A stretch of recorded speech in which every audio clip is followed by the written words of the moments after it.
është hera e parë më duket në vitet e fundit që kampionati botror, si kulmi i artit futbollit global do thoja, nuk transmetohet dhe nuk e kemi me komentim në Shqip. Pse ndodhi që këtë vit Radio Televizioni i Maqedonisë nuk e transmeton? Shiko, me të vërtetë është pak për të ardhur keq. Unë jam i lidhur emocionalisht, aty jam rritur dhe aty kam filluar hapat e para. Kjo erdhi si pasojë e udhëheqësisë së vjetër të televizionit tonë. Ata në kohën kur duheshte që të bëjnë blerjen e të drejtave,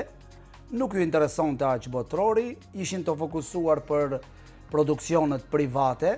dhe e lanë kampionatin botror. Ndërkaq që në momentin final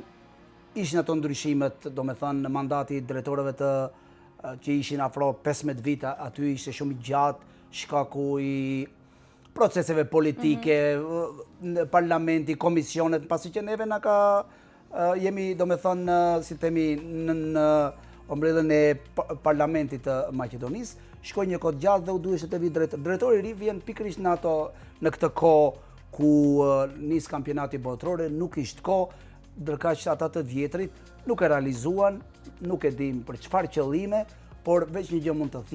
të them, nuk kanë dashur ta blejnë, se do ta kishin, MTV-ja ka para për ta blerë botrorin dhe çmimi ka qenë shumë i lirë më herët, por ata nuk ishin të interesuar, thjesht që ta blejnë pasi që u interesonte diçka tjetër, u interesonin produksionet private, pa cilësi që janë për fat të keq, por besojmë që do jetë ky botror, themi, kjo ka qenë e fundit që e ka goditur servisin publik, na ka goditur gjithë neve, bletën çka s'bletën, cilësi e jo cilësi,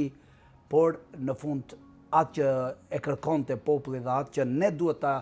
t'ua japim apo t'ua plasojmë shikuesve, pasi që ne jemi servis publik dhe ne paguhemi nga taksat e popullit, e gjithë Maqedonisë, dhe tani të detyrohet dikush ta shen ndeshen me pak me para, është jo korrekte, por edhe një herë them, dikush këtu duhet t'jep llogari për atë